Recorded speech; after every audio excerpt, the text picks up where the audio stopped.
சென்னை மற்றும் சென்னை புறநகர் பகுதிகளில் இன்று கடுமையான வெயில் வாட்டி வதைத்தது.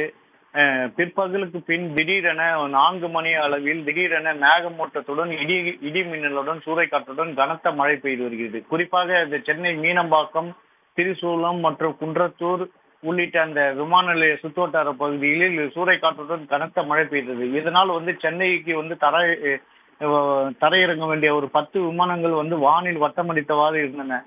குறிப்பாக சென்னை பெங்களூரிலிருந்து சென்னைக்கு வந்து இந்தியன் ஏர்லைன்ஸ்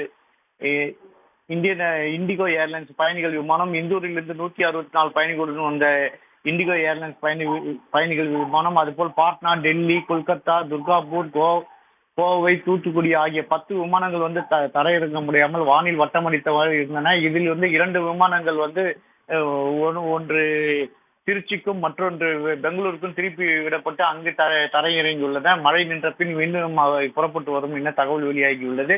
அதுபோல் சென்னை விமான நிலையத்திலிருந்து புறப்பட வேண்டிய ரஞ்சி, விசாகப்பட்டினம், திருச்சி, மும்பை, டெல்லி, கோவை, மதுரை, கோவா, அகமதாபாத் மற்றும் இலங்கை உள்ளிட்ட ஊர்களுக்கு செல்ல வேண்டிய 12 விமானங்கள் தாமதமாக புறப்பட்டு செல்லும் என்று அறிவிக்கப்பட்டுள்ளது. இந்த திடீர் சூறைக்காற்றுடன் மழை காரணமாக இந்த 22 விமான சேவைகள் பாதிக்கப்பட்டுள்ளன. இதனால் பயணிகளும் பாதிக்கப்பட்டுள்ளார்கள்.